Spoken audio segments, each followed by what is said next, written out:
And Heath, make it loud for him. I like it. I was just looking at the two of them, and I'm like, those are some interesting looking openers. I like the two of them together. They're just such characters. I feel like I'm Steve from Blue's Clues, and I'm in between Mr. Pepper and Mrs. Salt, and I'm like, where's Blue taking us now? I like them. They're characters. They're on different levels. And Heath's like that in the back, too. He's just kind of, hey, and then he's either not saying something or saying something real fast. And it's a good energy back there. There's Jeremiah. Yeah. We had a good... I love coming here. I've been coming to Spokane, I think, for 10 years. I always love coming to this town. Underrated, I'm going to say. All the attention goes over to the other side. It goes over to Seattle and all that stuff over there. It's pretty good out here, all right? Don't worry, I won't tell anybody. We'll keep it nice like this, you know? I don't want it overrun. But I've always enjoyed it because it's got nice buildings, but you guys aren't snooty about it. You guys have, like, nice restaurants. You have good stuff. You got a nice river. There's a big wagon. There's, like, stuff to go, you know? You guys got stuff, but you're not weird about it. Like, you go to other towns, they have nice stuff, and they're like, did you see our nice stuff? Like, they're very, You better dress up to see our nice stuff. But you guys are like, yeah, come hang, or not. I don't care, you know? It's a very, you're welcome to come, but if you don't worry, we don't care. It's a nice mixture of it. I like it. I like that this club shouldn't be a great club, but it is. Like, I don't know if you know how great clubs are supposed to be built, but it's supposed to be low ceilings, and everyone's in tight, and it's the exact opposite. This looks like they used to store salt in here or something. They used to store old tires, and like, yeah, I'll make a big cavernous comedy club with some weird wedding lights in the corner. And it works, and it shouldn't. And the only reason it does is because you guys are a great audience, so thank you. And I know, that comes off a little pandering, but I do mean it, because I remember the first time I walked in, I'm like, these shows can't be good. And then every time I went up, I'm like, these shows are really fun. I remember one of the first times I came to like headline here, the manager who no longer works here, I think it might have been because of that weekend. The club also owns the video game arcade place right next door, and afterwards he's like, let's go have some drinks, they're free. And I'm like, did you say free? And so we're there drinking for a very long time, and then at like 2 a.m, he's like, oh, I forgot to tell you, you got to be on the news tomorrow. And I'm like, when? And he's like, 6 a.m. And I'm like, it's 2 now. And he's like, yeah, we should probably wrap it up. And it was one of the local, I don't know if it was ABC, but it was one of the local morning ones. And I had to go do it. And I wish I could tell you I was hungover. I was still drunk when it was too early, and he came and picked me up at the hotel, and I'm like, I don't think it's been enough time for you to be driving. Like, that wasn't that long ago. I didn't even go to sleep. He just dropped me off at the hotel, and I sat there, and I'm like, I think he meant like 2 days from now. He didn't mean now. And then he's like, I'm outside. And I'm like, he meant now. Wow. And I had to go do the morning news, and I'm just sweating Jameson, and it was so bad. And you know, morning news people, they wake up at like 2 a.m, and they're all made up, and they're like, I already worked out, and I had orange juice, I already did my stocks. They just have the energy of like a preschool teacher, and I'm just coming in wearing my same clothes from the night before, flop sweat everywhere, just trying not to cuss because I'm still I got Jameson in the system. And I'm like, what? Hi. And I had to go on after just a classic morning news story. This happened, I'm going to say 2016-ish, somewhere around there. At that time, there was a rabid raccoon terrorizing the greater Spokane area. And so the news story before me, they're like, there's a rabid raccoon that had been breaking into people's homes. This is how good this raccoon was. It wasn't just messing with trash cans. It was getting in the house, messing things up, and then taking off. And they went so far as to do a police sketch of the raccoon. Not making any of that up. I remember being drunk going, I can't follow the raccoon. Dude, I can't. How the hell am I supposed to follow the rabid raccoon story? And then the drunk manager's like, I don't know, man. Good luck. And then he shoved me out there.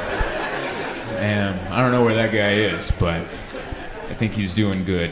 I think he's doing better. But yeah, we had fun today. We went and played pickleball. Jeremiah and I went and played pickleball. That's fun. I don't know if you've ever played that. It's right in between tennis and ping pong. It's like I don't want to play full on tennis. It's a lot of running around. But I also want to be able to turn on my Apple Watch. And you can't do that for ping pong. That's not enough steps. So pickleball's a nice in between a game and a sport, It's like if you added tackling to golf, you'd be like, all right, that's almost a sport now. Like that just went from game to sport now that you can tackle someone's blind side. Can you imagine that? Just teeing off? Just like, but you still have to be quiet. Like there's no... You can't yell. You gotta just silence. Plow someone right in the spine. Goofy visor goes flying. I'd watch golf then.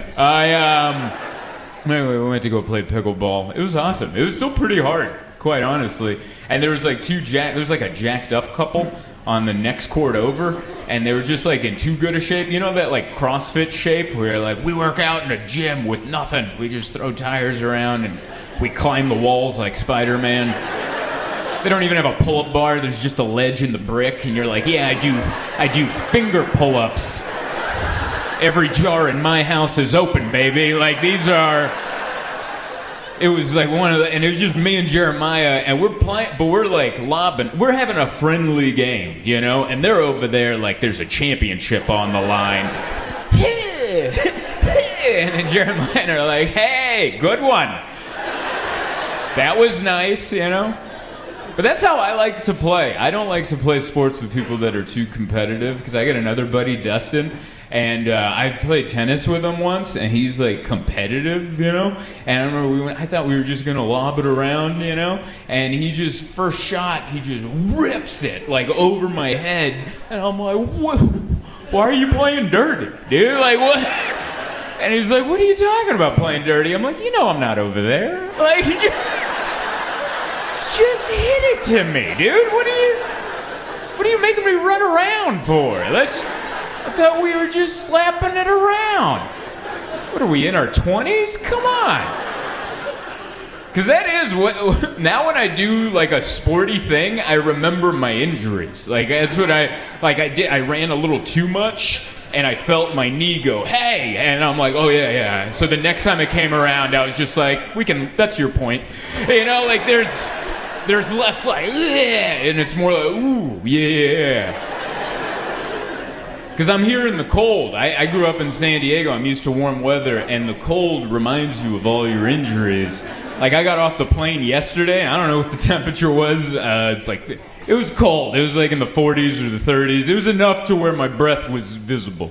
And as soon as I got off the plane, my left knee was like, oh, you remember that? And I'm like, oh, and I just had a limp out of nowhere.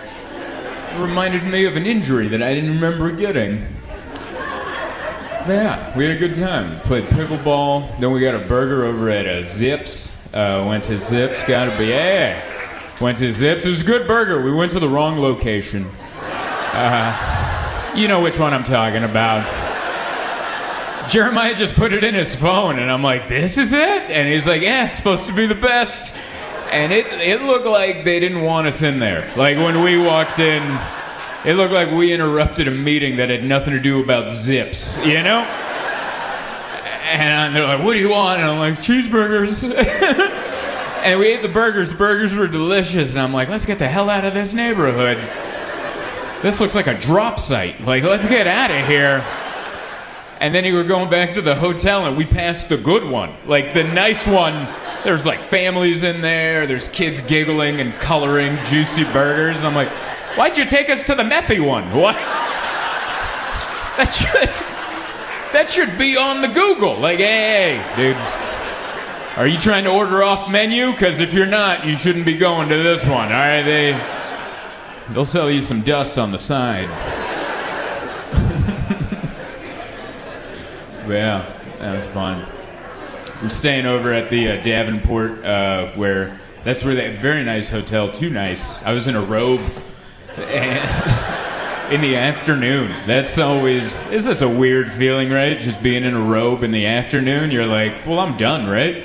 And you're like, no, I gotta go to work. but I'm calling this work. But this is, I had to take the robe off and put on real pants. And it's just not a good look. Like, every time I wear a robe and I see my reflection in the mirror, I'm like, ugh. Like, it's not... Robes are for women. Like, robes look good on women. Women, you look great in a robe. You look like you just came back from the spa or came out of a bubble bath with a red wine. Every time I see a guy in a robe, it just looks like he got done having some illegal sex. Just... Right? It can even be like a nice guy, but he's just wearing a robe and you're like, I don't care for that. And then he smiles, just... None of that, sir, please. That should just be for women. But yeah, I was wearing a robe and enjoying myself. And then I'm like, well, I guess we gotta go to work now, It's a good job to have. I don't know. It could be worse, Could have another job. But this one, you just have to do it. And everyone's like, oh, there you are. And then at the end, that's why it's not real. You know what I mean? Like, I haven't had a day job like 9 years. So this is a fantasy. It's all, I don't think comedians should be allowed to vote, is what I'm saying.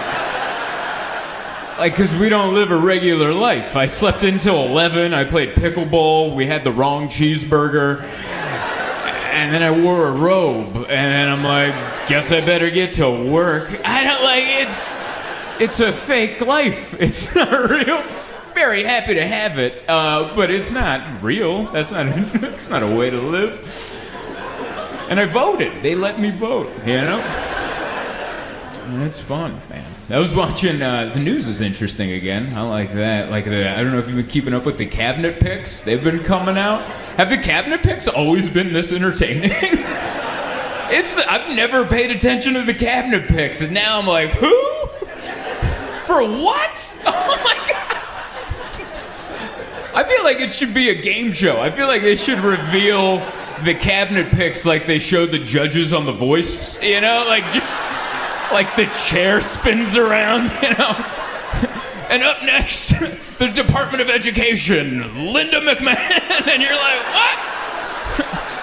From the WWF? Are you serious? Oh, man. The head of the education department ran the World Wrestling Federation. That's just fun to say out loud. Like, as the sentence, you're like, yeah, that's where that should be. And I grew up a wrestling fan. I love wrestling. And I actually learned a lot from being a wrestling fan. Like, as a kid, I had a high vocabulary, and it wasn't because I read. Because I didn't read, but I watched wrestling, and they used big words. Like, I knew what the word profusely meant. Because they used it. They were like, he's bleeding profusely. And that's how I'm like, oh, I think that means a lot, And then I remember there was a day in 4th grade where we did like a class vocab little quiz, and they're like, who knows what profusely means? I'm like, I think it means a lot. And they were like, whoa, they almost bumped me up like a reading level. Like, no one else knew what profusely meant. And I'm like, Jim Ross let me know what profusely meant. That's all I loved, man. I loved to go to pro wrestling. My mom would take me, my little Hungarian mother. That's all I asked for. Christmas, birthdays, any special occasion. She's like, what do you want to do? I'm like, I want to go see wrestling when it comes to town. And she would always take me. And we saw a lot of important moments A lot of them you guys might not know about, but the one that really sticks in my head is 1998. She took me to the San Diego Sports Arena to watch a live taping of Monday Night Raw. And there was a wrestler at the time, his name was Val Venus. He played a porn star. So he was a porn star who went into the world of wrestling. Which actually that's kind of a natural transition if you really sit down and think about it. You're like, I could see how that could happen, sure. But they did a storyline where he ended up sleeping with this Japanese guy's wife. This guy Yamaguchi-san had a wife, and Mr. Val Venus had a little dalliance with her. And so the night we were there, Yamaguchi-san and his goons grabbed Val Venus and they dragged him to the back. And they showed this on the big screen in the arena, and they tied him up.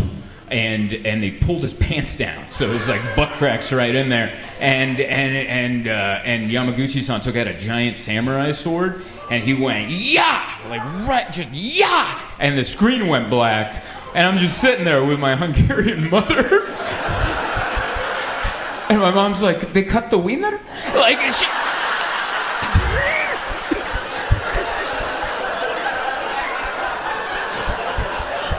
That's the head of the Department of Education. Like that. It was amazing. Like, what a weird moment to share with my mother, you know? Like, and to think about, like, go all the way back. Like, we were born in Hungary, and then we came over, and then my mom worked 2 jobs. She worked at a retirement home serving the elderly, and then part of the money she got for serving the elderly, she used to buy tickets so her and her son could watch a live castration. Like, that might be the best commercial for capitalism there ever could be. Just a Hungarian mom and her 10-year-old son, like, did they cut the wiener? Provo on a Friday. I like it. Some of you guys are into it. Some of you aren't even trying. I appreciate it. That's good.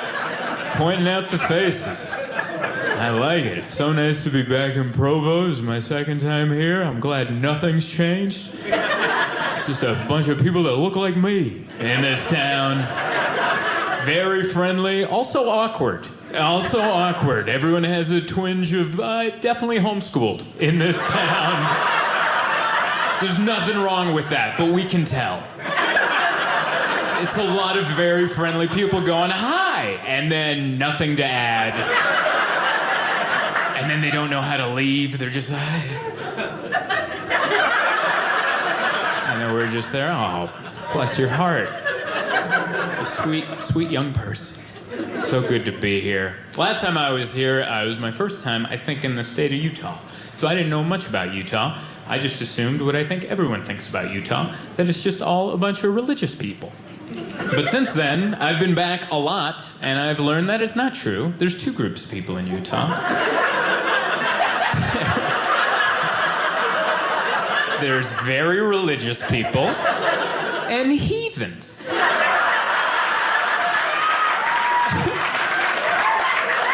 And they're 2 very distinct groups. They'll come up to you. Either they'll be on one side like, hi, yes, we have church to go to on Sunday, but thank you. Or someone else will be like, hi, I cook narcotics in a cemetery. Both very friendly. I want to mention, so polite. So polite. So polite. But very different. I like being back, you know? Last time I was here, I talked about my fat cat, Jessica. Yeah, some people remember that. I had no idea that video was gonna go viral. I had no idea 60 million people would watch me talk about my chubby cat, Jessica, and that I would have cat people fans. Like, that was the weirdest thing. You just went, I know, I didn't plan on it either. I didn't even realize that it happened. Like, Drybar didn't hit me up to go, hey, by the way, your video is going bananas. You are a cat comedian now. I found out organically by performing. I was in Spokane, Washington, working at a comedy club all weekend right before Christmas. Christmas was like on a Monday that week. And so, like, crowds should have been really light all week because it's the holidays. No one should be coming out for comedy. But every crowd was packed. And it was all just women in cardigans. And I'm like, I think this is from the cat video. And then after the show, these women would line up and show me pictures of their cats. And I was just like, I've made it. I can't believe it. We finally made it. So it's very exciting. Thanks so much for having me back. Late show in Provo. This is how it is, you know? I like it. It feels like this is the only thing happening in town right now. I feel like if we went outside, the power would be shut off. And the mayor would be like, what are you guys still doing out? Get home. This is late, you know? And it's just nice to be back. I love it. I like coming to cities where I can pronounce the name of the city. No one's corrected me. I go, oh, I'm here in Provo. And they're like, you said that so good. The pronunciation was perfect. Sometimes people get particular, you know? I did a show once in Louisville, Kentucky, and those people corrected me immediately. I walked out on stage in front of like 400 people. I'm like, hey, so good to be here in Louisville. I had 400 people immediately. It's pronounced wool! It's wool! And it was not a polite, like, hey, why don't you try it this way? It was a very angry, it's wool! And I was just there like, I am so sorry, Louisville. I apologize. They're like, it's wool! And I'm like, wool? Wool! Wool! Wool! And then finally I'm like, I can't, all right? I can't say it. I think I have too many teeth. I think that's what's holding me back. I have too many of these pearly white roadblocks in my face, and I'm just unable to go full wool! I'm glad you guys enjoyed that, because they did not. I had a room full of jack-o'-lanterns sneering at me. And it was tough to come back from, and I didn't. I bombed for a whole hour. Humbling, as I would call it. It's very nice to be back here. Lots changed since last time I was here. The world ended. For a while, there was a worldwide pandemic. I don't know if you guys watched the news. It's pretty good story there for a long time. I don't even know if it's over, I think. I can't tell. No one's come out to tell us either way.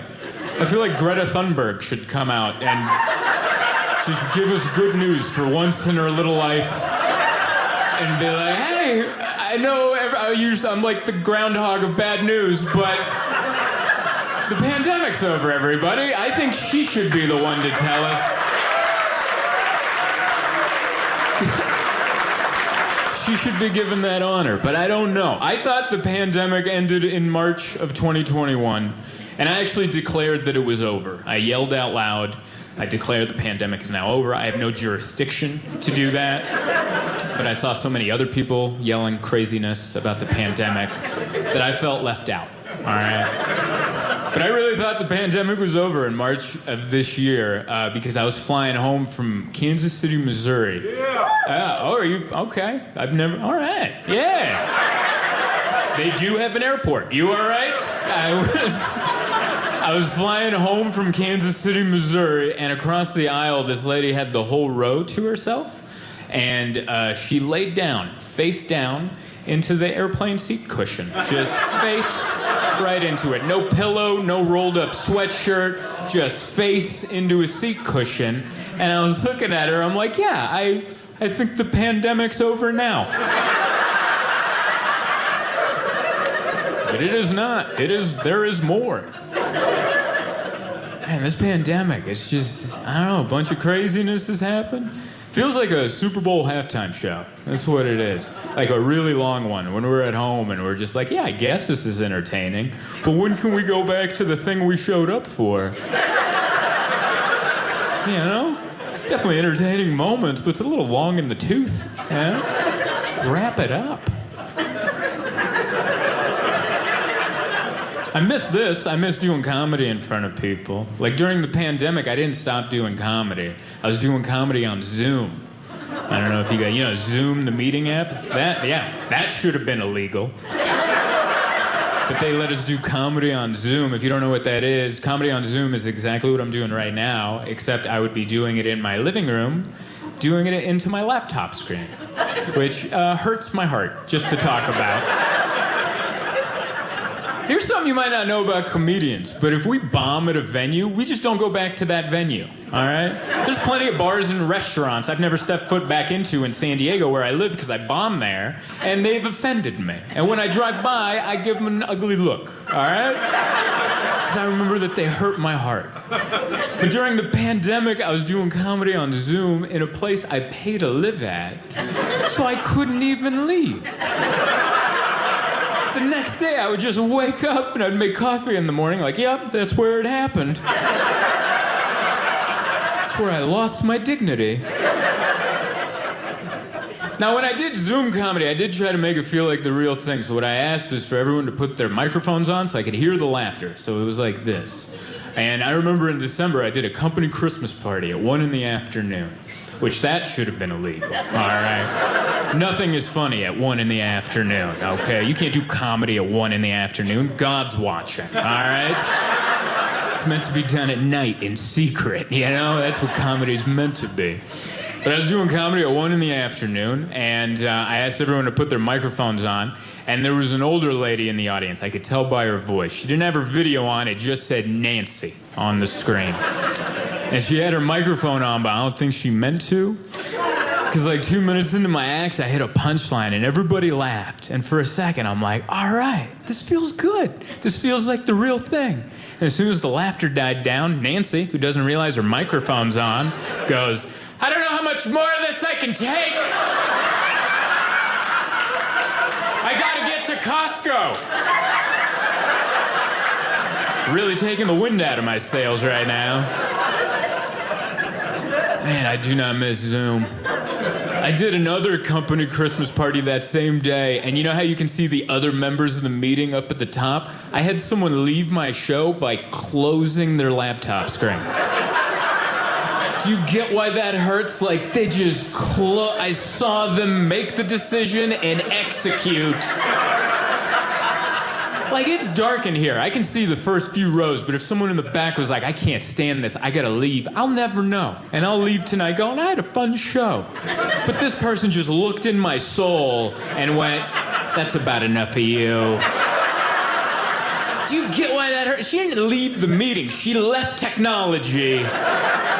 She's like, I'm gonna go read a book or something. Just hurt my heart. And I don't miss it. I'm glad we're doing it in person again, you know? So much craziness. I got vaccinated. I went and did that. I know that's a divisive statement now.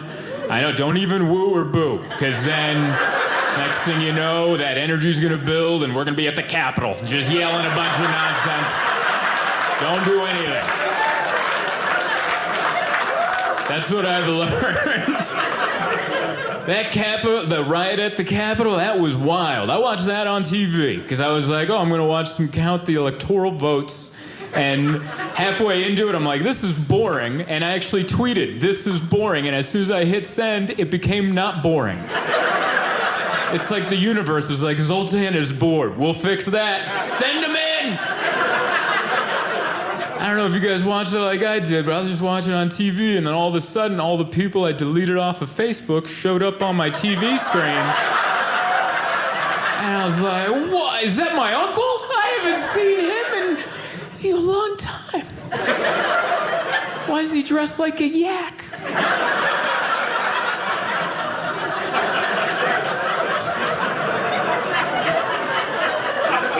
That was such a crazy thing because they stormed the Capitol and then I don't think they had the plan for the rest of it. They all just kind of went in there and looked at each other like, well, what now?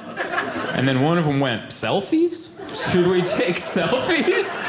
And then they just looked like a bunch of tourists at a Madame Tussauds wax museum.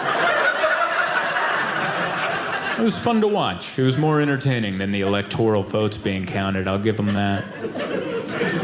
But yeah, I went and got vaccinated. I got yelled at for getting vaccinated by a friend of mine. He's like, why would you get vaccinated? And I was like, whoa, I got vaccinated because I don't know anything, okay?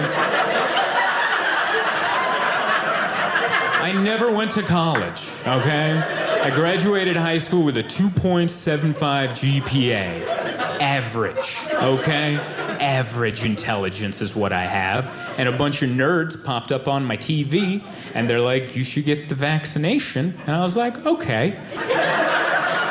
You look like you went to college longer than I went to regular school, so I'll go do that. So I went, and it seems like 70% of the country listened to the nerds. Meanwhile, my one friend and 30% of the rest of the country was like, yeah, we heard the nerds, but we also listened to a jiu-jitsu podcast. And they recommend that we reconsider. And by the way, I'm not knocking you if you decided not to get it. It's your choice. It's totally your choice. You're fine. I totally get why a professional fighter wouldn't want the vaccine. I get that. I've never assaulted anyone while wearing underwear, okay? But I imagine it makes you feel invincible. I imagine it makes you feel amazing. I've never fought another man who was also in his underwear, and we trained 8 weeks for that moment. And I've never pummeled him so hard that another man had to run in between us and go, please stop! You're gonna kill him. And then 20,000 people in an arena went, yeah! You ever see a UFC fighter after a win? Blah, they look like a Spartan after they just kick someone in the chest. You imagine what they feel like. They feel invincible, and then they come on the news and they're like, you should get the vaccine because there's a virus that might make you go, till you die. And he's like, well, not me. Did you just see what I did to that man? I'm pretty sure I'll be fine. And I'm pretty sure he will be. But me, I need the vaccine, all right? A month ago, I turned too quick.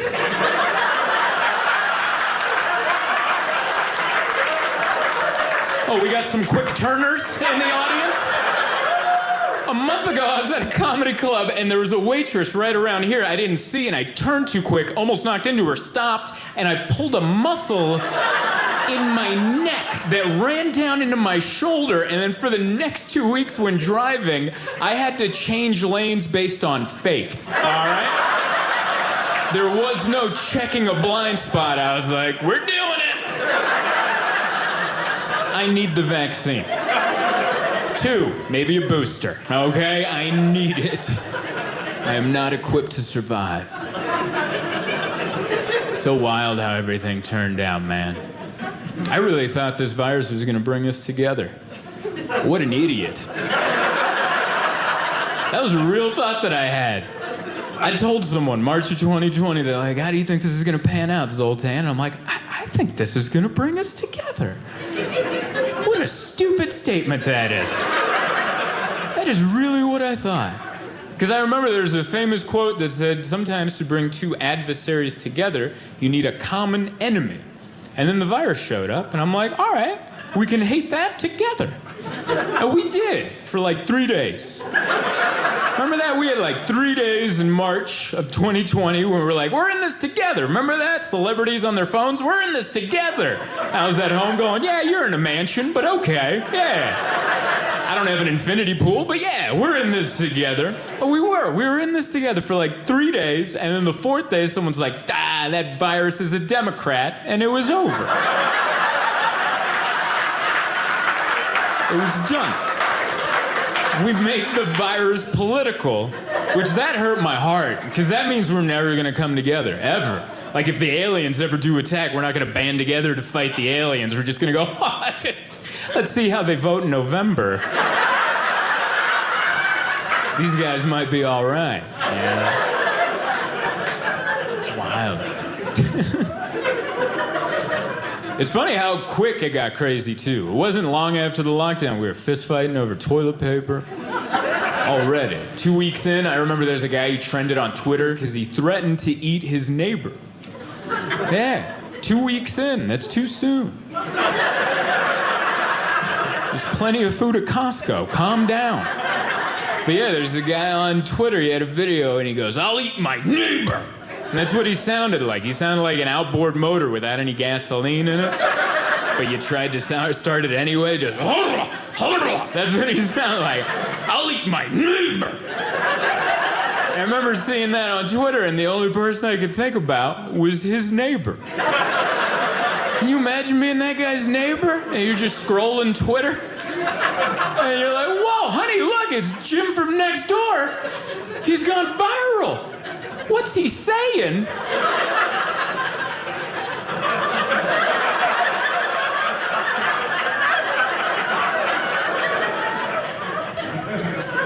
Does he still have the spare key? Because we gotta change the locks. Now, to be fair to this guy, I watched his whole video, and what he was trying to say was actually something sweet. He was trying to say, I would never let my kids go hungry. If we ran out of food, I'd eat my neighbor. Now, I'm not a parent, but that sounds like the right thing to say. That's what you're supposed to say, right? You're like, I love you guys. I don't love him nearly as much.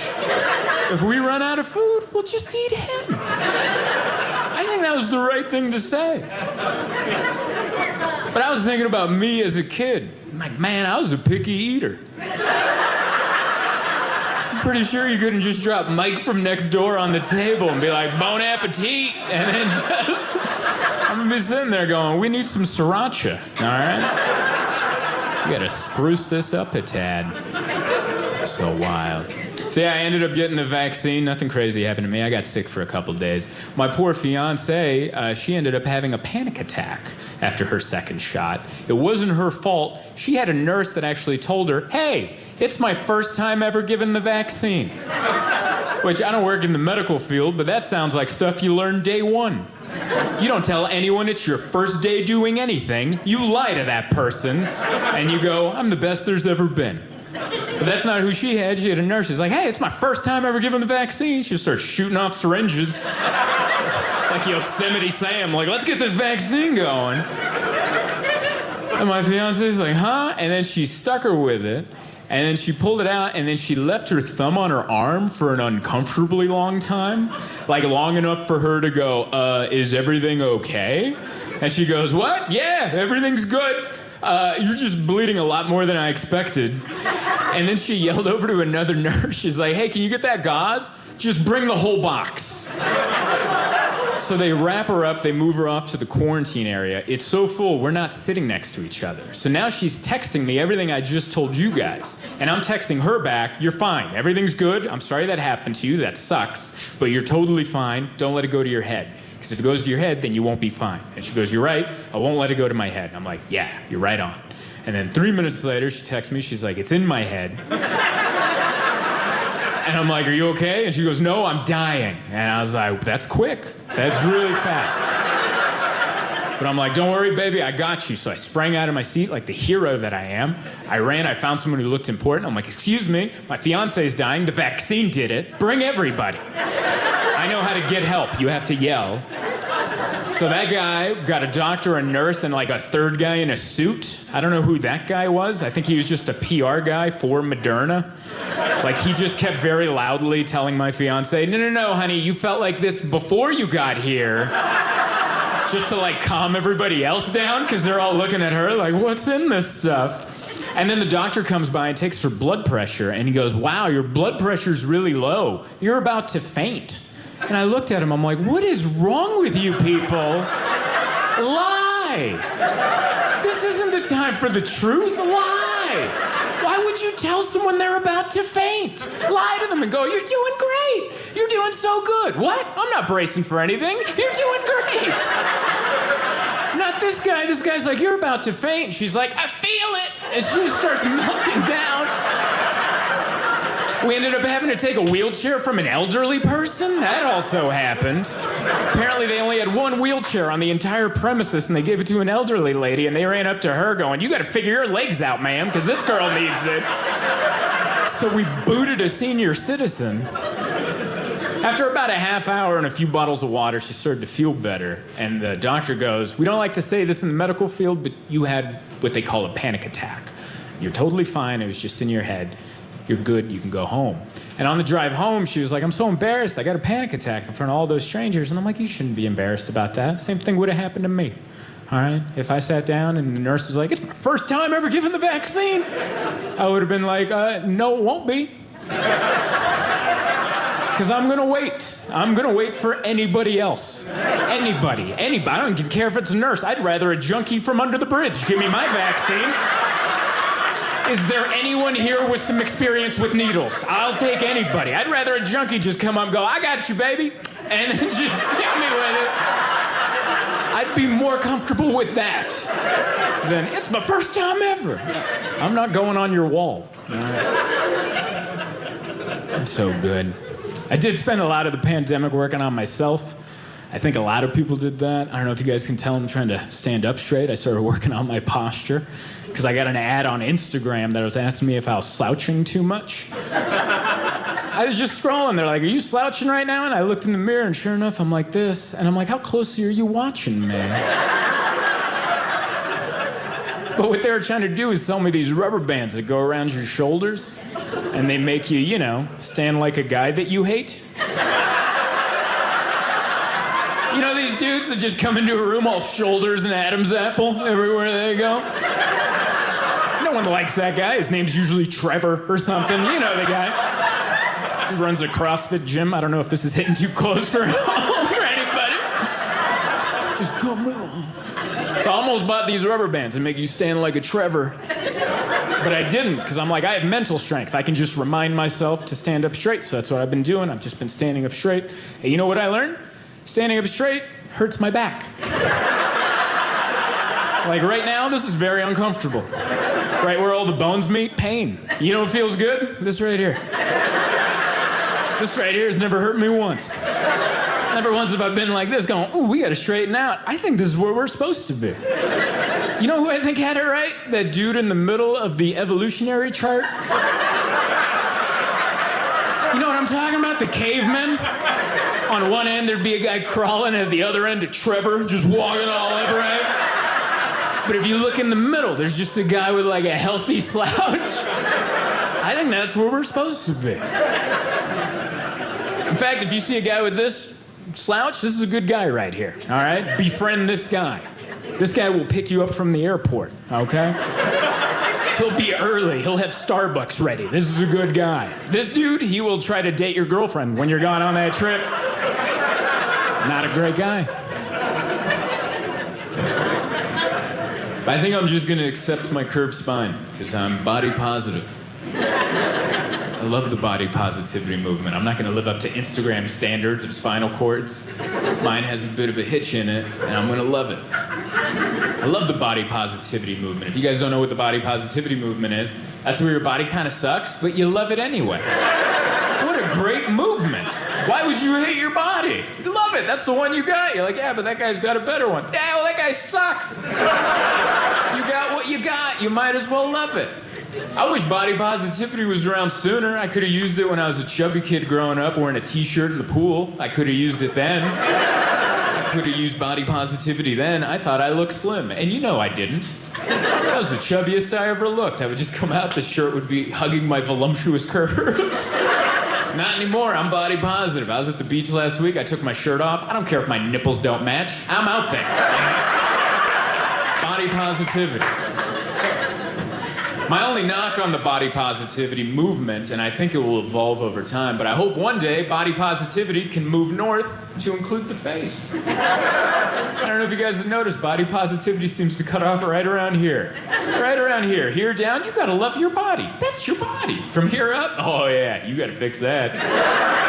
And you're like, what? It's connecting. You're like, no. It isn't. Don't mess with your face, you guys. Your face is beautiful. That's your face. Two people came together, they had an intimate moment, and this is the receipt. I feel like more people should cheer at that, but everyone's always like, yeah, but my parents are pretty ugly. If I want to smooth out some of these dents and divots, I will. I don't know, man. Life was good before the pandemic for me, anyway. 2019 was a great year. 2019 was the first year I started to feel like an adult. I was, in 2019, I was 32, and I was like, this time, you know? I was feeling like an adult. I bought a couch that year. It was a big year for me. I'm not saying I never owned a couch before, I'm just saying I never paid for one before, all right? It's my first time purchasing a couch. It was a big year. I also paid taxes that year. Never did that before. First timer. And I'm not trying to say I was a tax cheat. I always filed my taxes like a responsible citizen, but all the other years, the government was like, whoa, looks like you need this. In fact, here's a little extra. We're worried about you, you know? 2019 was the first year they asked me for money, and just like that, I'm now a Republican. That's how that works. First 31 years, bleeding heart liberal. We gotta help everybody. Until they asked me for money, and I'm like, well, you guys gotta pick yourselves up by your bootstraps. You can't be pulling the wagon for everybody. That's my favorite joke because it's for everybody. That's a bipartisan tax joke right there. Everyone can enjoy it. One side's like, oh, that's cute, he's being ironic, and the other side's like, he's seeing the light. Gets how it works now. So good. I learned so much, man. I used to make fun of millennials. That was something I did. Yeah, I used to make fun of millennials till I did a Google search. And I realized I am one. Now, I don't think they're that bad. That's who I am in a nutshell. I'm a total hypocrite. I will make fun of a group of people till I realize I am that group of people. And I'll be like, come on, you guys, they're all right. I like millennials. If I did have to pick on millennials, I think our biggest issue is we're too self-aware. We know exactly what's wrong with us and why, and I don't know if that's healthy. Because everyone in my age knows exactly what's wrong with them, but no one seems to be getting any better. Like every person I meet my age, they're like, I have anxiety. And I'm like, oh, what are you doing about that? Nothing, I'm telling you, so you work around it.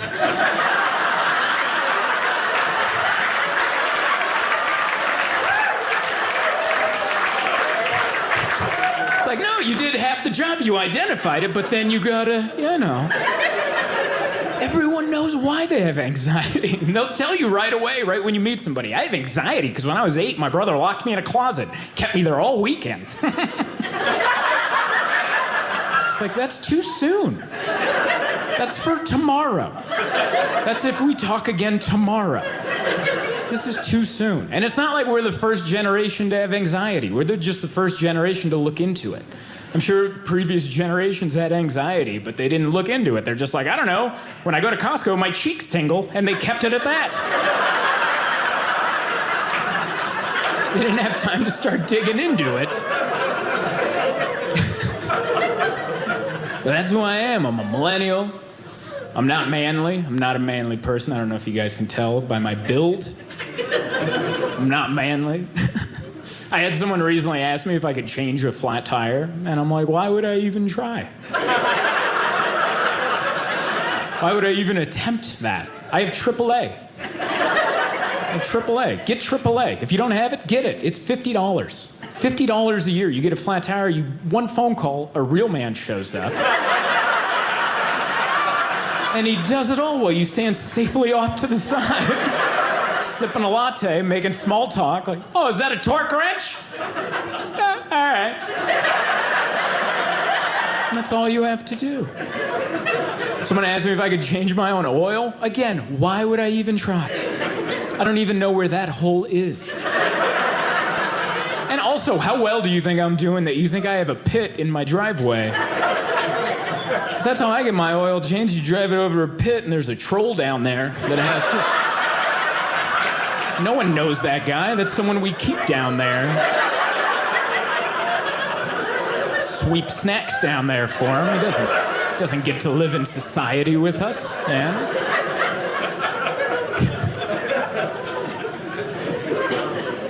Love it. Scariest time of year for me is coming up. It's the winter. It's when I gotta light the pilot light on my furnace. That is the most terrifying time of the year for me. I gotta pump myself up for that, like a football player. Like, here we go. Let's do it, you know? I gotta trim my beard, make sure nothing catches. Have you ever done it? You open it, it's just covered in warning labels. That's all it, don't touch this, that'll explode, that'll kill you. And you're like, I'm just trying to make it 72 in here. That's all I'm doing. I'm trying not to wear a sweatshirt indoors. Why is this a life and death situation? And then when I finally get ready to do it, I put my phone out and I put on a YouTube tutorial video so a 14-year-old Malaysian kid can teach me how to light the pilot light on my furnace. And I'm terrified. I go down there like, here we go. And every time I do it, I'm like, that's not how a real man attacks this project. Like a real man just shows up covered in gasoline, strikes a match on his 5 o'clock shadow and just goes, whoa, heat for everybody, 'cause I'm a man. And everyone around him, what a man. Yeah, I'm gonna go take a shot of A1 sauce. See you guys for dinner. What a man. Not me, I'm down there going, oh, my eyebrows. Just terrified. The last thing I'll tell you is the least manliest thing about me, and I save that for the end of my show because it's gonna make a lot of you not like me. But no matter how you react, I'm leaving, all right? Least manliest thing about me is I can't drive a stick shift, okay? Yeah, and that's the reaction I always get. I'm just saying I can't do this. That's all I'm saying. I can't do this. And you know why? Because this is stupid, all right? This is dumb. Do you know they make cars now where you don't gotta? Do you know that? Do you know that? Listen, when you're done churning your own butter, why don't you join us in the 21st century? When you're ready, when you're done bookkeeping with your abacus, why don't you join us in modern times? Because there's no way you prefer this. Oh yeah, let's go for a leisurely drive. Isn't this great? Look at this. No, can't high five you now. Look at all this stuff I gotta do. What's that, a hill? Nice, let's figure that out. How do you even text in this situation? I'm not a fan. You guys have been wonderful. Thank you very much, everybody. Good night. Hey, thanks for watching my comedy special. Did you know you can tip me? Like if you really loved it instead of just kind of liked it? You can. Right through the app. All the money goes directly to me, and it will make me joyful. See you on Joy Bar Comedy. I want you to go absolutely crazy. Please welcome Zoltan, Kaszas.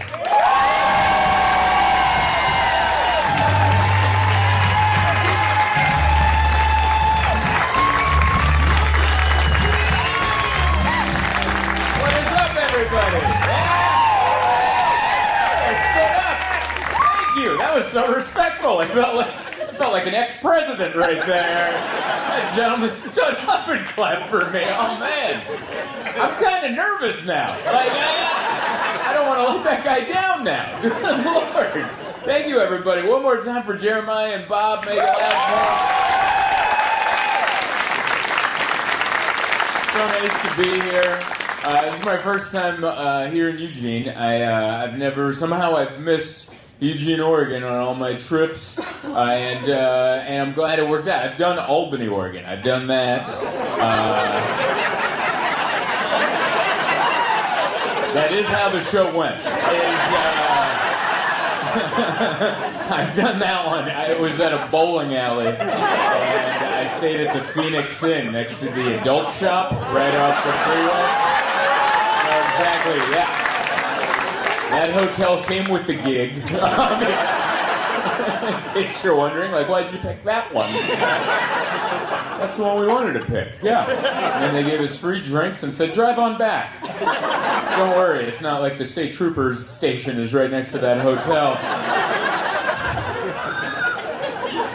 But yeah, that was the first time, I was like, that had to be 15 years ago. That was so long ago. That was back when you could have hired me for a bowl of soup.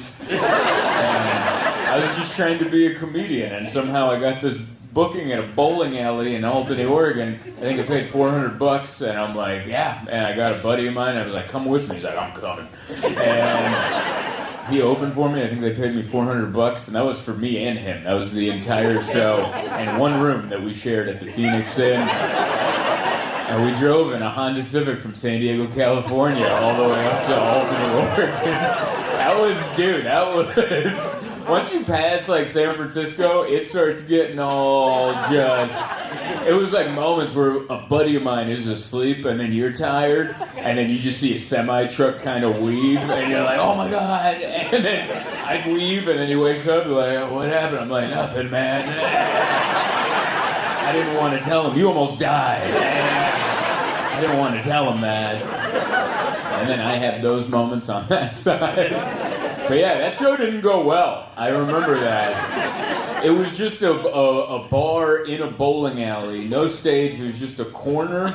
And they had one amp and a microphone. And the bartender was in charge. Have you been to this show? You're from you know this bowling alley. So you know I'm not making any of this up. So we show up, it's just a mic with a mic stand and one amp. And the bartender goes, you start the show there. And my buddy had to start the show. Before we showed up, he's like, hey man, I brought a knife. And I was like, what'd you bring a knife for? He's like, just in case things get out of hand, I brought a knife. And I'm like, okay, that's good. That's probably a good idea. I was a young guy. I was like maybe 21. I don't know anything. And I was like, yeah, a knife's probably a good idea. And this guy was a 30-year-old alcoholic, so I'm like, I'm in good hands, you know?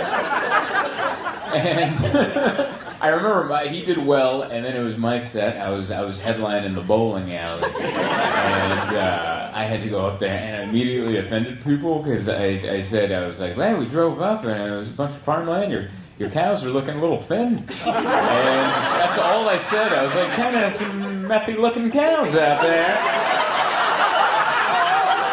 Do you notice how that got a laugh? That's kind of a funny thing to say. Who calls cows methy, right? Like, I was like, that's a fun little thing to throw out there. And I just remember a guy in overalls going, your cows in California are full of steroids. Like, he was angry. And then the crowd started to turn on me. And by turn on me, they were never on my side. I just mean like it was more not on my side. And then I didn't know what to do, and I'm like, hey, just so you know, my buddy Joe has a knife in the back. In case any of you country bumpkins decide to get upset. And then my buddy Joe was like, what are you saying? So now everyone's eyeballing him, and I honestly don't remember the rest of the set, but they didn't kill us. So it must have gone all right. Do they still do comedy at that bowling alley?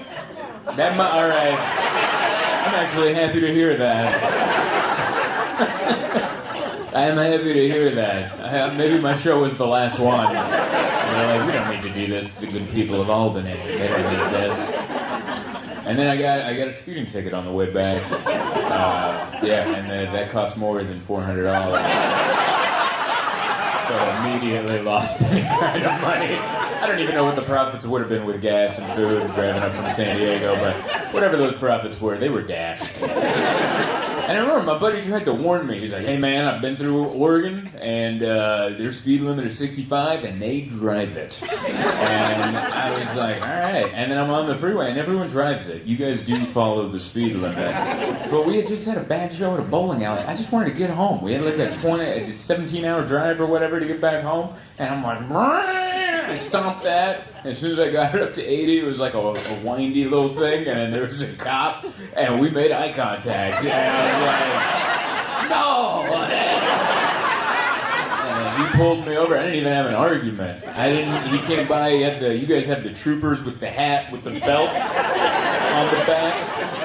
That's impressive to hold a hat on. You're like, no, I just need a belt over my head fat right back there. Just strap it onto my head gut, and that'll keep it in. And he came by and he goes, do you have any idea why I pulled you over? I'm like, I was going fast. And he's like, why are you going so fast? I'm like, I just bombed at a bowling alley. I was just trying to get the hell out of the state. That's all I was trying to do.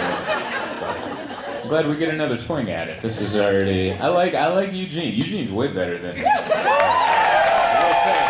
offense. I mean, no knock on anyone who lives there. It's nice down here. I like it. Because, like, the further south you go, is this, like, the last city in Oregon before it just becomes Medford? Like, is that... Right? Because I've also worked Medford a lot, and... You know, Medford's the only town that I've told them, I'm like, hey, your town it's kind of a butt town here, right? And they were like, what are you talking about? Like, Usually when you travel, like even in Albany, I was like, hey, you guys kind of have a little cowtown here, don't you? And they're like, yeah. Like they understood who they were, you know, they understood where we were, they understood what was going on. But in Medford, it was like, what? How dare you? We vacation in Medford, how dare you? And they're like, we're not, no, you're talking about Grants Pass. Grants Pass is a bunch of hillbillies, not us here in Medford. And I had to let them know, I'm like, no, both of you. Both of you. You don't get to make that distinction. Both of you. Both of you. But yeah, I like it. We drove down from Portland today. That was a fun little drive. It's like you guys are the only ones that still have like hitchhikers. That's awesome. This is like the only place in the country where you drive on the interstate and there's just a guy, just like a hermit with a giant backpack, just walking down the interstate, and you're like, yeah, we're not near anything. Like, you're far between exits. You're like, where's the plan? I'm not going to pull over and ask, but that's there. And you're like, wow, this is like out of a Jack Kerouac novel or something. It looks less sexy when you see it in person. In the novels, it looks so beautiful and whimsical, and you're like, I'm riding the rails, and you're like, that guy's walking in the rain. It's less adventurous. But.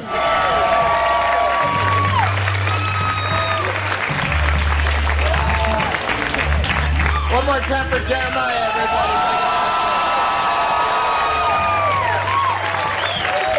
That's awesome.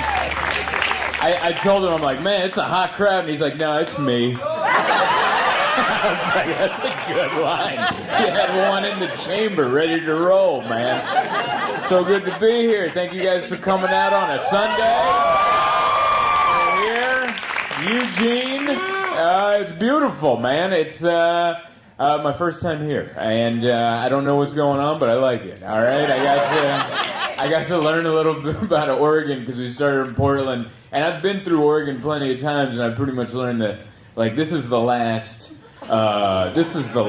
town you can go to before it just becomes Medford for the rest of it's the last one. And I've done many shows in Medford, and oh boy.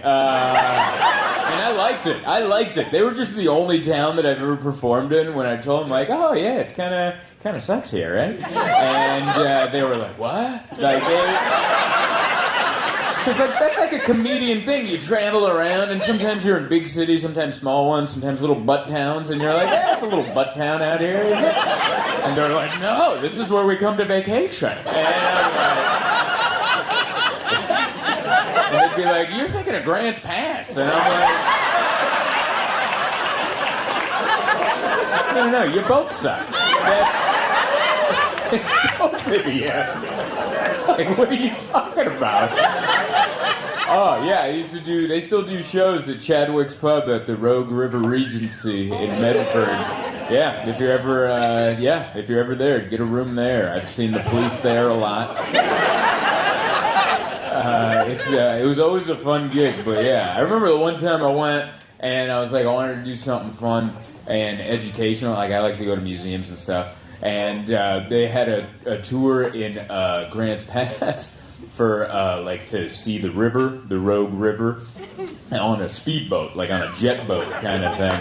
And on the website, they're like, come take a tour of the historic Rogue River on a jet boat, and it made it look educational. I was like, hell yeah, we just showed up. It's not.